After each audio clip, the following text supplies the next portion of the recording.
Quando uma menina de apenas 5 anos, suja e faminta, é humilhada e expulsa de uma lanchonete por simplesmente estar fedendo.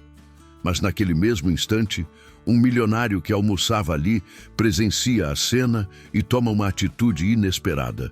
Em vez de virar o rosto como todos os outros, ele se levanta.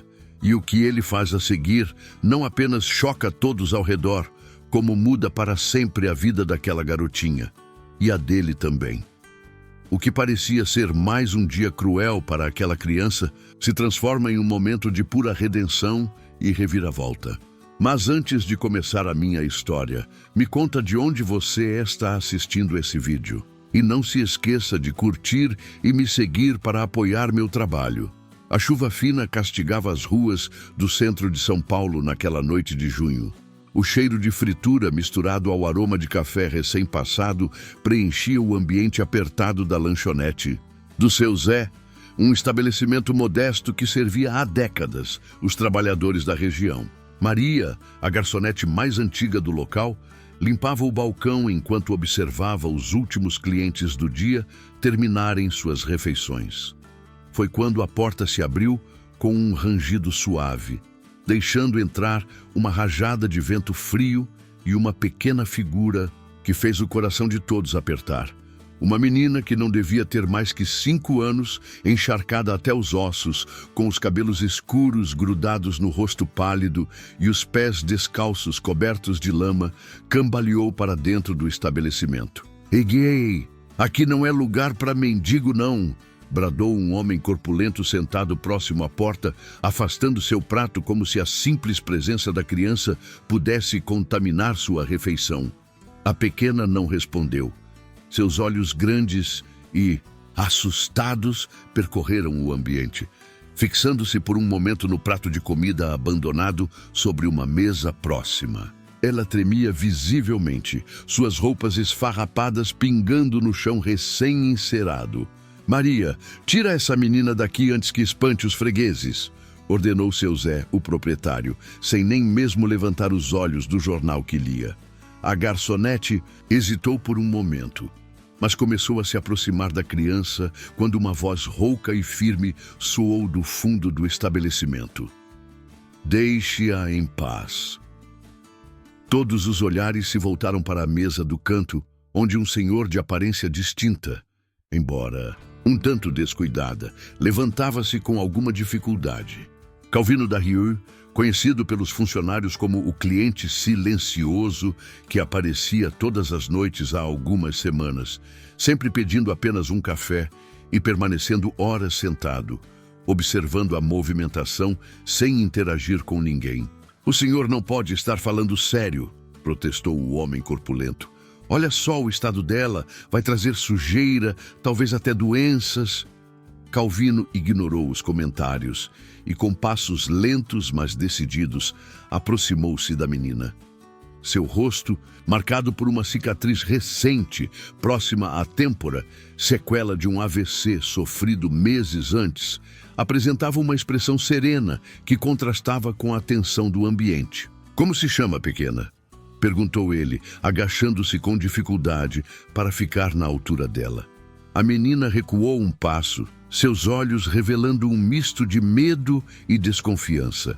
Depois de alguns segundos de silêncio, sussurrou quase inaudivelmente: "Alzira! Está com fome, Alzira?" A pergunta foi feita com uma suavidade que pareceu desarmar um pouco as defesas da criança.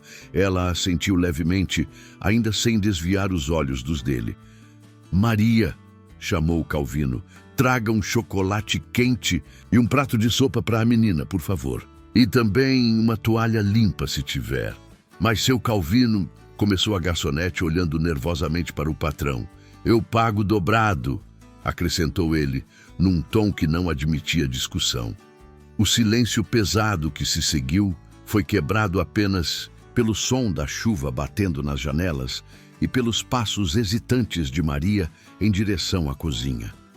Calvino conduziu gentilmente Alzira até sua mesa, puxando uma cadeira para ela. Enquanto a menina comia, devorando a sopa como se não visse comida há dias, Calvino a observava com uma expressão que misturava compaixão e algo mais profundo, uma dor antiga que parecia despertar em seu peito. Havia algo naquela criança, abandonada, que tocava uma ferida que ele tentara ignorar por anos. "Onde estão seus pais, Alzira?" perguntou suavemente, depois que ela terminou de comer. A menina baixou os olhos, brincando com a colher vazia. "Mamãe foi embora", murmurou. Ela estava chorando muito, falando sozinha. Depois saiu e não voltou mais. Calvino sentiu seu coração apertar. "Quanto tempo faz?" "Muitos dias", respondeu Alzira, sua voz pequena carregando um peso que criança alguma deveria carregar. "Eu contei até 20, depois perdi a conta." Do outro lado do salão, os clientes cochichavam entre si, alguns com expressões de pena, outros de reprovação.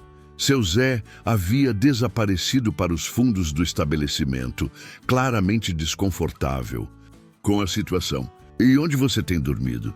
continuou Calvino, tentando manter a voz firme apesar da emoção que começava a dominá-lo. "Tem umas caixas grandes perto do mercado", explicou ela com uma simplicidade devastadora. "Quando não chove muito, dá para ficar lá." Naquele momento, algo mudou no olhar de Calvino. Uma decisão silenciosa foi tomada, uma que mudaria para sempre não apenas sua vida, mas principalmente a daquela pequena criança que o destino colocara em seu caminho. "Alzira", disse ele, inclinando-se ligeiramente em sua direção. "Você gostaria de dormir em uma cama quentinha esta noite?" A menina ergueu os olhos, uma mistura de esperança e desconfiança brilhando em seu olhar. "O senhor não vai me machucar?" A pergunta, feita com tanta inocência e ao mesmo tempo carregada de tanto medo, fez Calvino engolir em seco. "Não, pequena, nunca. Tenho um quarto vazio em casa, com uma cama macia e cobertores limpos. Você pode ficar lá até encontrarmos sua mãe."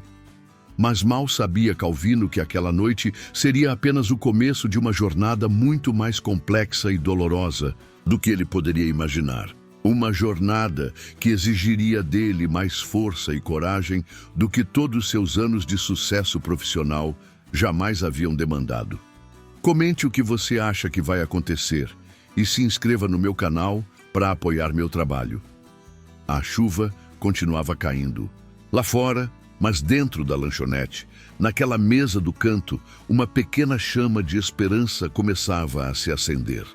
Uma esperança que, como todas as coisas verdadeiramente importantes na vida, nascera do encontro improvável entre duas almas, machucadas, cada uma carregando suas próprias cicatrizes, cada uma precisando desesperadamente de algo que só a outra poderia oferecer.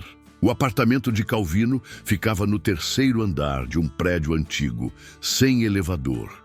Cada degrau era um desafio para suas pernas ainda não totalmente recuperadas do AVC, mas ele subiu devagar, segurando firmemente a mão de Alzira. A menina o seguia em silêncio, seus olhos atentos, estudando cada detalhe do ambiente desconhecido.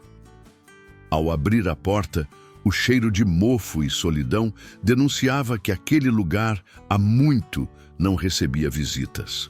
Móveis cobertos por lençóis brancos, paredes vazias, onde marcas mais claras revelavam a ausência de quadros que um dia ali estiveram, e uma grossa camada de poeira sobre todas as superfícies contavam a história de um homem que havia se fechado para o mundo.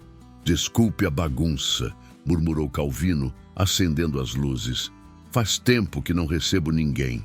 Alzira não respondeu, mas seu aperto na mão dele se intensificou quando um trovão ecoou lá fora. Calvino a conduziu até o banheiro, onde uma antiga banheira de pés de leão dominava o ambiente. "Vou preparar um banho quente para você", disse ele, abrindo as torneiras. "Depois podemos comer algo mais substancial que aquela sopa." Enquanto a banheira enchia, Calvino vasculhou os armários do corredor encontrando finalmente uma camisola amarelada que pertencera à sua falecida esposa, Helena. O tecido, embora velho, ainda mantinha um toque de suavidade. Aqui, ofereceu ele à menina, pode não ser do seu tamanho, mas está limpo e seco. Depois do banho, com os cabelos ainda úmidos e vestindo a camisola que mais parecia um vestido, Alzira parecia outra criança. Seu rosto, limpo da sujeira das ruas, revelava traços delicados e uma beleza inocente que partia o coração. Na cozinha, Calvino esquentou um pouco de leite e preparou torradas com manteiga, os únicos alimentos que encontrou na despensa quase vazia. Observou em silêncio enquanto a menina comia, notando como ela guardava pedaços de pão nos bolsos da camisola. Não precisa guardar comida, Alzira, disse ele suavemente. Amanhã teremos mais. Ela congelou como um animal assustado pego em flagrante. Promete? A palavra saiu carregada de uma desconfiança que nenhuma criança deveria conhecer. Calvino sentiu algo se quebrar dentro dele. Prometo, respondeu com firmeza. E sabe de uma coisa? Amanhã vamos ao mercado comprar tudo que você gostar. Mais tarde, ao mostrar a ela o quarto de hóspedes, Calvino percebeu que suas mãos tremiam. Não era apenas o cansaço físico, era o peso da responsabilidade que assumira, misturado com um medo profundo de falhar novamente. Este será seu quarto, anunciou, abrindo as cortinas empoeiradas para revelar uma cama de solteiro com colcha florida. Se precisar de qualquer coisa durante a noite, meu quarto é logo ao lado. Alzira tocou o colchão com reverência, como se não acreditasse que algo tão macio pudesse ser real. Então, para surpresa de Calvino, ela se ajoelhou e olhou embaixo da cama. O que está procurando, pequena? Monstros, respondeu ela com seriedade. Na rua, eles sempre aparecem de noite. Calvino sentiu seu coração apertar ainda mais. Agachou-se ao lado dela, ignorando a dor em suas juntas. Que tipo de monstros? Os que gritam e jogam garrafas, sussurrou ela. Os que chutam as caixas onde a gente dorme e mandam a gente sumir.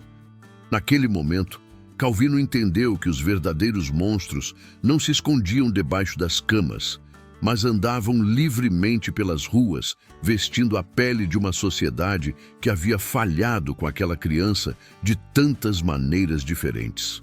Aqui não tem monstros, garantiu ele, sua voz embargada. Só eu, você e...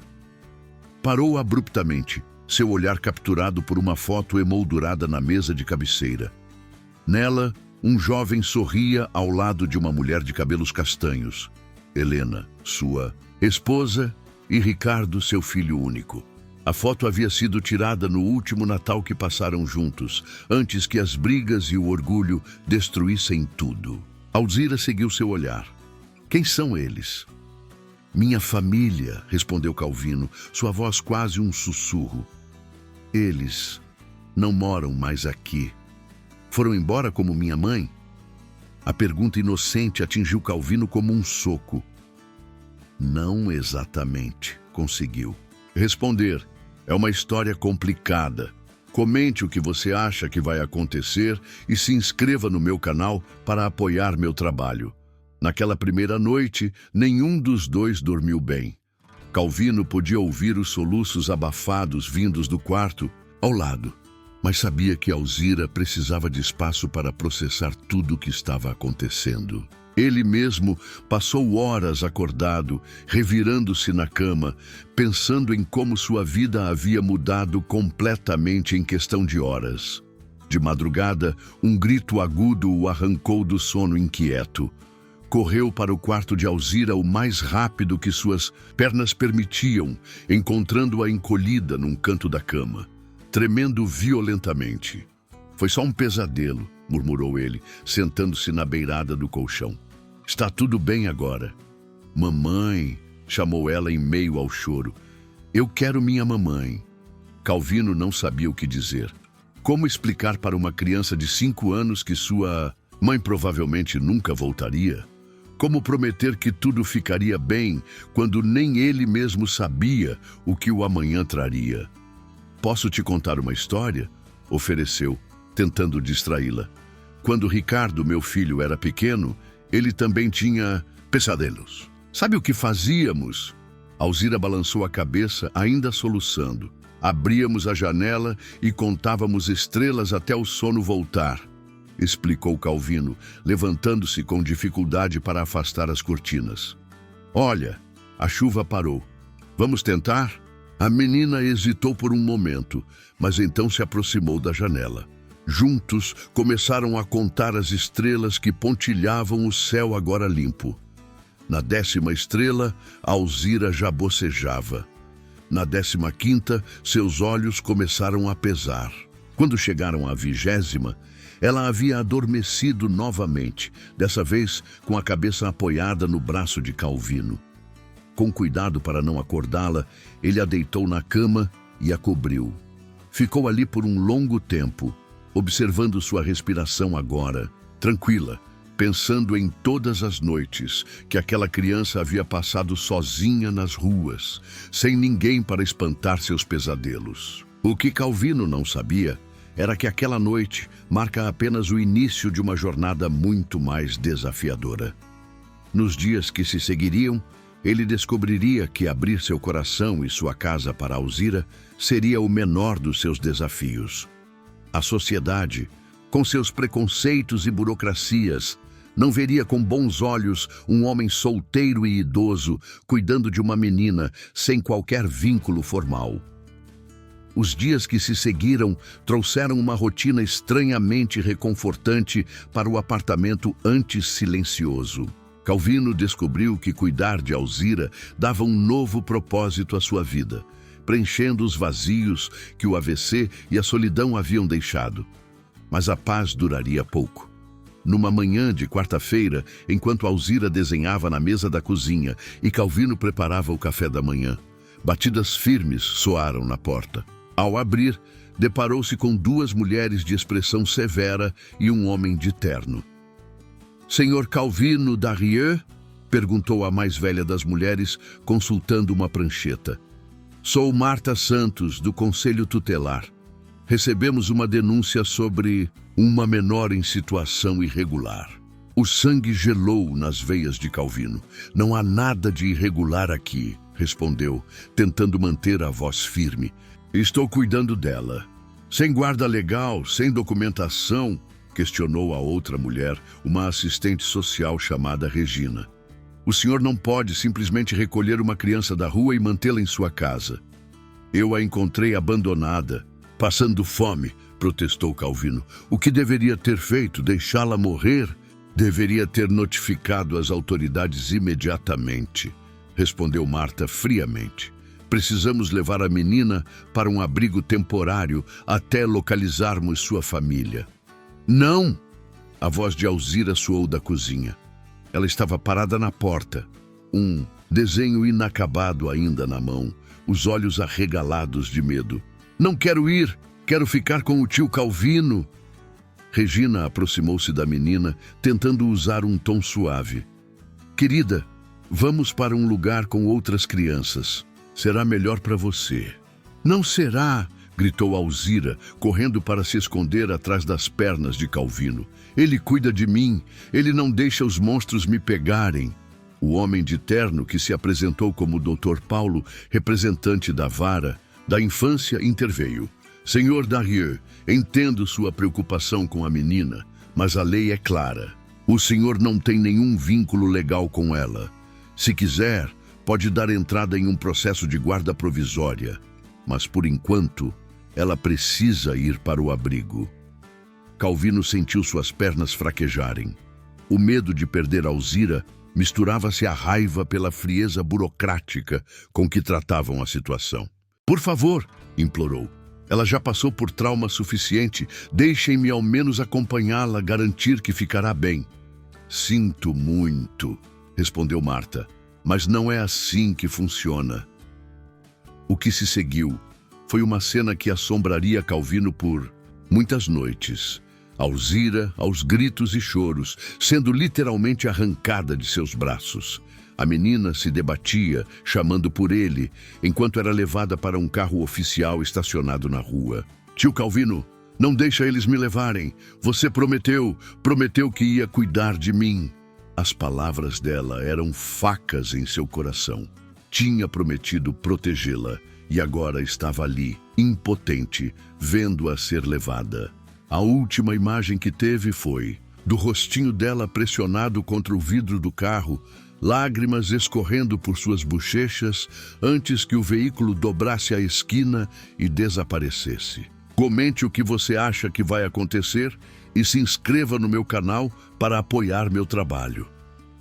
Naquela noite, sozinho em seu apartamento que parecia ainda mais vazio, Calvino chorou pela primeira vez desde a morte de Helena. O desenho inacabado de Alzira ainda estava sobre a mesa da cozinha. Uma casa colorida com um homem de cabelos grisalhos e uma menina de mãos dadas sob um céu cheio de estrelas. No dia seguinte, ainda atordoado, Calvino começou sua peregrinação pelos órgãos públicos. Foi ao Conselho Tutelar, à Vara da Infância, a assistentes sociais. Em cada lugar, encontrava a mesma frieza burocrática, a mesma desconfiança, velada sobre suas intenções. Por que um homem de sua idade, sozinho, quer tanto a guarda de uma menina? Perguntavam, como se houvesse algo de errado em querer ajudar uma criança necessitada. No abrigo, uma construção antiga e mal conservada nos arredores da cidade conseguiu apenas informações vagas sobre Alzira. Ela não está se adaptando bem, disse uma funcionária. Não come, não fala com ninguém, tem pesadelos todas. Às noites, através do vidro da sala de visitas, Calvino a viu sentada sozinha em um canto do pátio, abraçada aos próprios joelhos, o olhar perdido. Seu coração se partiu ao perceber que ela voltara a ter aquela expressão assustada dos primeiros dias. Senhor Darieux, uma voz suave o tirou de seus pensamentos. Era Donária, uma das cuidadoras mais antigas do abrigo, uma senhora de cabelos grisalhos e olhos gentis. Posso falar com o senhor um momento? Em uma sala pequena e abafada, Donária lhe ofereceu café em uma xícara lascada. Estou preocupada com Alzira, disse ela baixando a voz. Ela não era assim quando chegou aqui? Calvino balançou a cabeça. Não. Ela estava começando a se abrir, a confiar, estava tendo menos pesadelos, comendo melhor. Foi o que imaginei, suspirou Donária. Sabe, em 30 anos trabalhando aqui, aprendi a reconhecer quando há uma conexão verdadeira entre uma criança e um adulto. O que vi entre vocês é raro. Mas ninguém mais parece ver isso, desabafou Calvino. Só vem um velho sozinho, provavelmente com segundas intenções. Não desista, aconselhou Donária, tocando suavemente seu braço. Conheço um advogado aposentado que às vezes nos ajuda pro bono. Vou passar o contato dele. E enquanto isso, ela hesitou, olhando para os lados. Posso tentar arranjar algumas visitas extras para o senhor. Foi quando um grito agudo cortou a conversa. Era Alzira, tendo uma de suas crises de pânico no pátio. Sem pensar duas vezes, Calvino correu para fora, ignorando os protestos dos funcionários. A menina estava encolhida sob um banco, tremendo violentamente. Ao vê-lo, esticou os braços em sua direção, soluçando. Tio Calvino, você voltou. Não vai embora de novo, né? Promete? Mas antes que pudesse alcançá-la, 2 monitores o seguraram, enquanto uma terceira funcionária levava a Alzira para dentro. O último som que ouviu foi o choro dela ecoando pelos corredores do abrigo. Acho melhor o senhor ir embora, disse um dos monitores firmemente. Está apenas piorando a situação. Calvino saiu do abrigo arrasado, mas com uma determinação renovada. Não importava o que precisasse fazer, quanto tempo levasse, ele encontraria uma maneira de trazer Alzira de volta. O que ele não sabia era que seu maior desafio ainda estava por vir. As semanas que se seguiram foram um borrão de reuniões com o advogado indicado por Donária, Dr. Menezes, um senhor de 70 anos, que ainda mantinha o fogo da justiça nos olhos. Juntos, começaram a preparar o pedido de guarda provisória, reunindo documentos, comprovantes de renda, atestados médicos que comprovavam que, apesar do AVC, Calvino estava plenamente capaz de cuidar de uma criança. O senhor tem uma boa aposentadoria, um apartamento próprio, nenhum antecedente criminal, enumerava Dr. Menezes, ajustando os óculos de leitura. Em circunstâncias normais, seriam pontos positivos para o processo. Mas Calvino já podia sentir o peso daquela palavra não dita. Mas o senhor é um homem solteiro, idoso, sem experiência prévia com crianças e, principalmente, sem nenhum vínculo familiar com Alzira. Vai ser uma batalha difícil. Enquanto isso, através das visitas arranjadas discretamente por Donária, Calvino via Alzira definhar no abrigo. A menina estava cada dia mais magra, mais retraída. Os outros funcionários relatavam que ela se recusava a participar das atividades em grupo, não brincava com as outras crianças e, frequentemente, era encontrada chorando escondida nos cantos. Ela guarda comida embaixo do travesseiro de novo, confidenciou Donária durante uma dessas visitas. Voltou aos velhos hábitos da rua e os pesadelos. Toda noite acordo as outras crianças do quarto. Foi durante uma dessas visitas que o mundo de Calvino virou de cabeça para baixo. Mais uma vez, uma mulher chegou ao abrigo acompanhada por assistentes sociais. Silma, 35 anos, apresentou-se como irmã mais velha de Alzira. Minha mãe teve ela quando já estava doente, explicou Silma aos funcionários, ignorando a presença de Calvino. Eu nem sabia que a situação tinha chegado a esse ponto. Vim buscar minha irmã assim que soube. O coração de Calvino gelou ao ver a papelada que Silma carregava. Certidão de nascimento, comprovando o parentesco, documentos da mãe internada em uma clínica psiquiátrica e, o mais importante, autorização judicial para levar Alzira. Não! Gritou a menina quando soube. Não quero ir com ela, não conheço ela. Quero ficar com o tio Calvino. Mas não havia nada que pudessem fazer. A lei era clara, parentes biológicos tinham preferência. Em questão de horas, Alzira foi entregue a Silma, que a arrastou para fora do abrigo enquanto a menina se debatia e gritava. O senhor não pode fazer nada, implorou Calvino ao Dr. Menezes naquela noite. Legalmente, as mãos estão atadas, respondeu o advogado, parecendo genuinamente pesaroso. Mas algo não me cheira bem nessa história. Vou investigar. As suspeitas do advogado logo se provaram corretas. Silma morava em condições precárias, na periferia da cidade, com 3 filhos pequenos. Vivia de bicos e do benefício social que recebia pelos filhos. A chegada de Alzira significava mais um benefício. Através de contatos no bairro onde Silma morava, Calvino começou a receber relatos perturbadores. Alzira era mantida praticamente como empregada doméstica, limpando a casa, cuidando dos sobrinhos menores, dormindo no chão da cozinha. Não havia sido matriculada na escola. Raramente comia adequadamente e frequentemente se ouvia seu choro durante a noite. Precisamos de provas concretas, insistia Dr. Menezes. Sem isso não podemos fazer nada. Calvino mal dormia, imaginando o sofrimento de Alzira. Todas as noites abria a janela e contava estrelas, lembrando-se dela.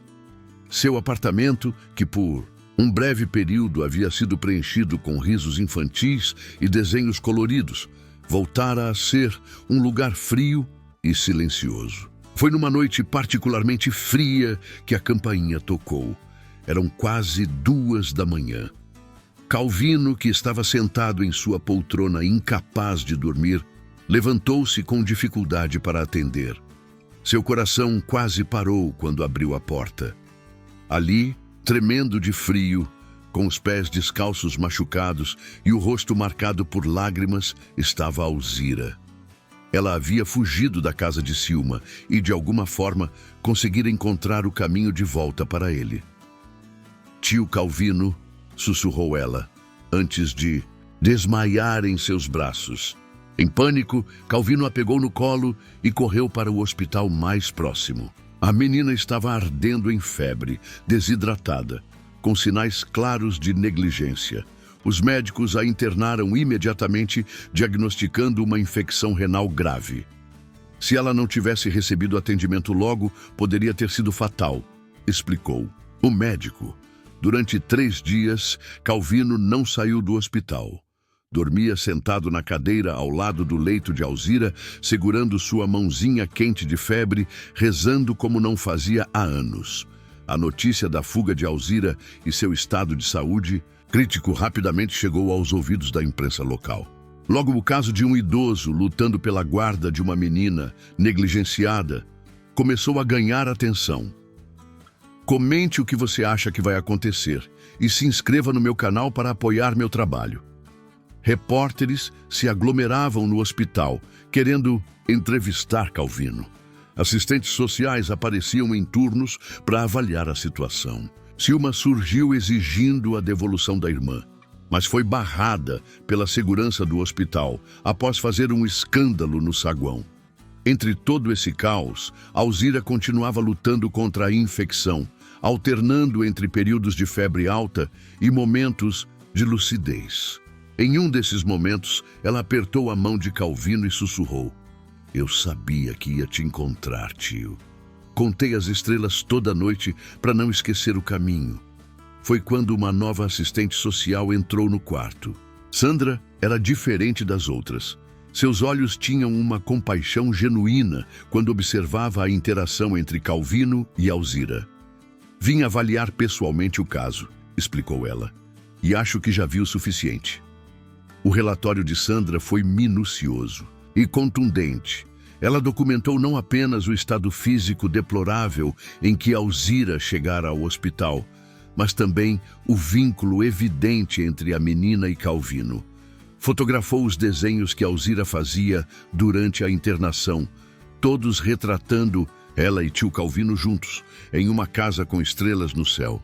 "Em meus 20 anos de experiência", escreveu Sandra em seu parecer, "raramente testemunhei uma conexão tão genuína entre um guardião e uma criança. O Sr. Darieux demonstra não apenas capacidade financeira e estrutural para cuidar de Alzira, mas principalmente oferece o que ela mais precisa: amor incondicional e estabilidade emocional." A batalha legal que se seguiu foi intensa. Silma, percebendo que poderia perder o benefício social, contratou um advogado que tentou pintar Calvino como um velho senil e manipulador. Mas as evidências eram claras demais para serem ignoradas. "Olha só essas marcas", apontou o Dr. Menezes durante uma audiência, mostrando fotografias dos machucados nos pés de Alzira. Uma criança de 5 anos andou sozinha por quilômetros, no meio da noite, descalça, porque sabia que só havia um lugar no mundo onde estaria segura. Isso diz mais que qualquer argumento jurídico. Enquanto o processo corria, Alzira permanecia no hospital, recuperando-se lentamente. Calvino praticamente se mudou para lá, transformando o quarto hospitalar em um pequeno lar improvisado. Levou lápis de cor, papel, livros de histórias. Nas paredes brancas e assépticas, desenhos coloridos começaram a aparecer. Foi durante esse período que algo inesperado aconteceu. Uma enfermeira do turno da noite, Maria do Carmo, reconheceu a Alzira de um plantão que fizera meses antes em outro hospital. "A mãe dela esteve internada lá", contou Maria do Carmo. "Tinha um quadro grave de esquizofrenia. Fugiu durante uma crise, nunca mais foi encontrada." A informação mudou completamente o rumo do processo. Com a mãe oficialmente desaparecida e Silma provadamente negligente, o caminho para a guarda definitiva de Alzira ficou mais claro. Mas não foi apenas o processo legal que mudou. Calvino também estava diferente. O homem amargurado que vivia, recluso em seu apartamento, havia desaparecido. Em seu lugar, surgiu alguém com um novo propósito de vida. Uma tarde, enquanto ajudava Alzira com sua fisioterapia, a infecção havia deixado algumas sequelas que precisavam ser tratadas. Ele recebeu uma visita surpresa. Era Ricardo, seu filho, que não via há mais de 10 anos. Vim assim que soube, disse Ricardo, parado constrangido na porta do quarto. Uma amiga me mostrou a reportagem no jornal. O silêncio que se seguiu era pesado, com uma década de palavras não ditas, de orgulho e mágoa. Foi Alzira quem quebrou o gelo, do jeito inocente que só as crianças conseguem. Você é o moço da foto, exclamou ela, apontando para Ricardo. O filho do tio Calvino. Ele fica triste quando olha sua foto de noite. Ricardo engoliu em seco, seus olhos encontrando os do pai. Eu sinto muito, pai, por tudo. Ver você assim, cuidando dessa menina, me fez perceber tanta coisa. Calvino sentiu lágrimas nos olhos. Eu também sinto muito, filho. Fui teimoso, orgulhoso, perdi tanto tempo. Agora vocês podem contar estrelas juntos também? Perguntou Alzira, sua voz sonolenta, o remédio começando a fazer efeito. Os dois homens riram, a tensão começando a se dissipar. Acho que podemos tentar, respondeu Ricardo, sentando-se ao lado da cama. Naquela noite, pai e filho conversaram por horas no corredor do hospital, enquanto Alzira dormia. Falaram sobre o passado, sobre os erros cometidos, por ambos, sobre perdão e recomeços. Ela te mudou, observou Ricardo. Nunca vi você assim, nem mesmo quando mamãe era viva. Ela me salvou, corrigiu Calvino. Eu estava morrendo por dentro desde o AVC, desde que perdi sua mãe, desde que você partiu. Alzira me trouxe de volta à vida. A recuperação de Alzira progrediu rapidamente após isso. Era como se a presença de Ricardo, a possibilidade de uma família completa, tivesse dado a ela forças renovadas. Seus olhos, antes sempre assustados, agora brilhavam com uma alegria genuína. Sandra, a assistente social, continuava visitando regularmente, documentando cada progresso. É incrível, comentou ela, observando Alzira brincar com Ricardo durante uma das visitas. Como o destino às vezes tem formas estranhas de consertar famílias quebradas. Mas nem tudo eram flores. Silma continuava lutando na justiça, agora alegando que toda a situação havia sido manipulada, que Alzira havia sido instruída a fugir, que sua doença havia sido proposital. Ela é minha irmã, gritou durante uma audiência. Tenho direito. Foi quando Alzira, que havia sido chamada para uma conversa em separado com a juíza, disse algo que mudou tudo. Ela nunca foi minha irmã. Nunca me visitou quando eu morava com mamãe. Só apareceu quando soube que dava para ganhar dinheiro comigo. A simplicidade e a clareza daquela declaração, vinda de uma criança de 5 anos, calou a sala do tribunal. A juíza, uma senhora, experiente que já havia visto de tudo, removeu os óculos e limpou uma lágrima discreta. A decisão final da justiça veio numa tarde de primavera, exatamente 6 meses depois daquela noite chuvosa na lanchonete do seu Zé. O tribunal estava lotado. Funcionários do abrigo, incluindo Donária, que segurava a mão de Alzira. Ricardo, que havia pedido transferência no trabalho para voltar à cidade. Dr. Menezes, que recusara qualquer pagamento pelo caso. E até mesmo Maria, a garçonete da lanchonete, que viera testemunhar sobre aquela primeira noite. A juíza Helena Marques ajustou seus óculos e começou a ler a sentença. Considerando todas as evidências apresentadas, os laudos psicológicos, os relatórios sociais e principalmente o bem-estar da menor em questão, Este tribunal decide conceder a guarda definitiva de Alzira Oliveira ao Sr. Calvino Darrieux.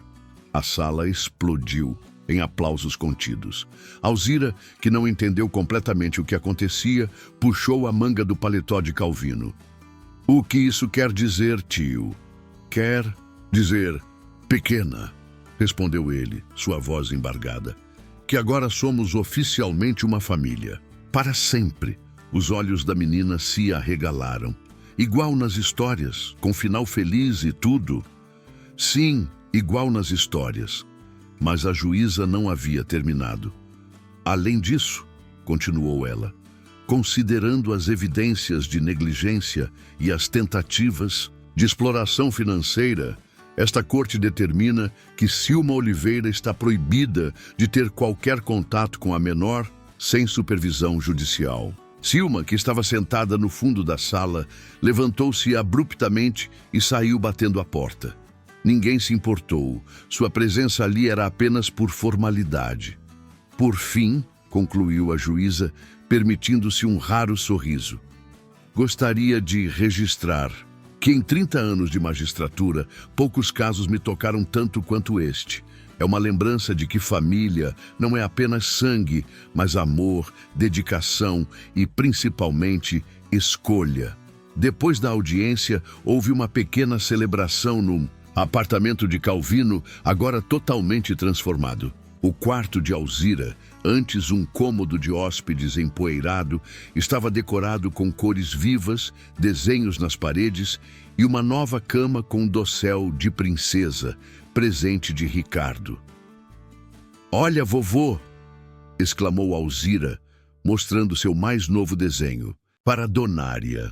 A palavra vovô havia substituído naturalmente o tio algumas semanas antes, para a alegria de Calvino.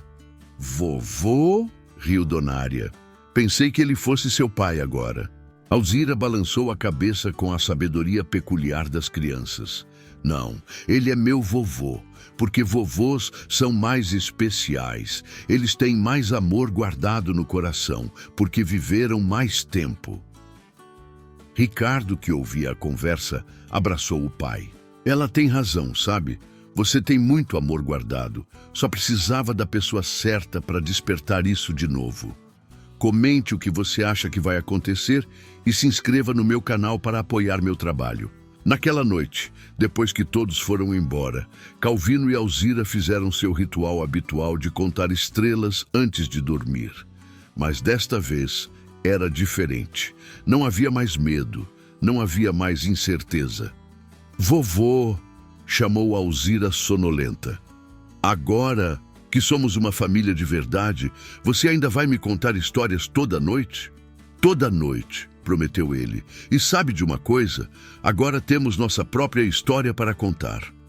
"Com um final feliz", completou ela, bocejando. "Com um final feliz", confirmou ele, beijando sua testa. Um ano se passou desde aquela decisão. O apartamento de Calvino tornou-se um ponto de encontro para uma família reconstituída. Ricardo, que voltou definitivamente para a cidade, jantava com eles quase todas as noites.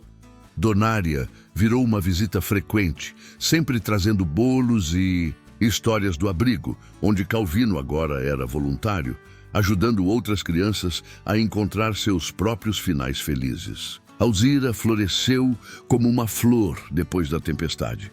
Na escola, suas notas eram exemplares e sua habilidade com desenhos se transformou em um talento artístico que impressionava os professores. Os pesadelos foram ficando mais raros, até desaparecerem completamente. Quanto a Calvino, o AVC, que antes parecia uma sentença de solidão, se transformou em apenas uma cicatriz do passado. Seus passos ficaram mais firmes, seu sorriso mais frequente, seus olhos mais vivos. Como ele mesmo dizia, não foi apenas uma criança que foi salva naquela noite. Foram duas almas perdidas que se encontraram. Em uma tarde particularmente significativa, Alzira chegou da escola com um desenho especial. Era um retrato da família. Ela, Calvino, Ricardo e, ao fundo, entre as estrelas do céu, duas figuras sorrindo, sua mãe e Helena, a esposa de Calvino, observando com aprovação a família que se formou a partir de tanto amor. Sabe, vovô, disse ela, pendurando o desenho na parede, às vezes Deus precisa quebrar uma família para criar outra ainda mais bonita. Calvino abraçou sua neta, sua filha, sua salvação e percebeu que todas as dores do passado, todas as perdas e tristezas haviam sido apenas o caminho necessário para chegar ali, aquele momento perfeito onde dois corações machucados se curaram mutuamente, provando que o amor, quando verdadeiro, não conhece limites de sangue, idade ou circunstância. E assim, todas as noites, quando pai e filha, avô e neta, salvador e salvadora, contavam estrelas juntos, eles celebravam não apenas o final feliz de sua história, mas o começo de muitas outras que ainda estavam por vir.